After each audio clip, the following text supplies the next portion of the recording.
नमस्कार, माझे नाव रोहित बांदल. मी इयत्ता 9वीचा विद्यार्थी आहे. माझ्या शाळेचे नाव श्री कोळाईदेवी विद्यालय कोळगाव आहे. माझ्या उपकरणाचे नाव ब्रह्मास्त्र, पंचगव्य आणि निमंत्रणापासून जैविक शेती आहे. आजकाल रासायनिक खतांचा खूप वापर वाढला आहे. त्यामुळे वातावरणावरच नव्हे तर मनुष्याच्या स्वास्थ्यावर देखील याचा दुष्परिणाम होत आहे. हे दुष्परिणाम टाळण्यासाठी आता मी तुमच्यासमोर माझे उपकरण म्हणजेच जैविक शेतीबद्दल सांगत आहे.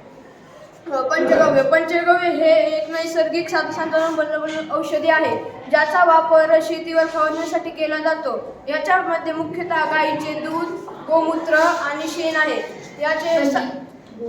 त्याच्यासाठी वापरलेले साहित्य म्हणजे शेण, गाईचे गोमूत्र, दूध, दही किंवा ताक, 12 पिकलेली केळे आणि गुळ वापरला. यानंतर आहे ब्रह्मास्त्र. ब्रह्मास्त्रासाठी मी विविध वनस्पतींच्या 12 वापरल्या, जसे की डाळिंब, पेरू, सीताफळ, पपई इत्यादी वापरले. यात गोमूत्र मिक्स करून मी ह्याला काही कालावधीसाठी उकळण्यास ठेवले व नंतर याचा वापरण्यासाठी आपण टाकू शकतो. हे आपण जे प्रमाण आहे त्या प्रमाणाप्रमाणे केल्यावर आपण हे 1 एकरसाठी वापरू शकतो. नंतर आहे निमास्त्र. निमास्त्र हे एक परिपूर्ण औषधी आहे, ज्याचा वापर आपण कीटकनाशक म्हणून केला जातो.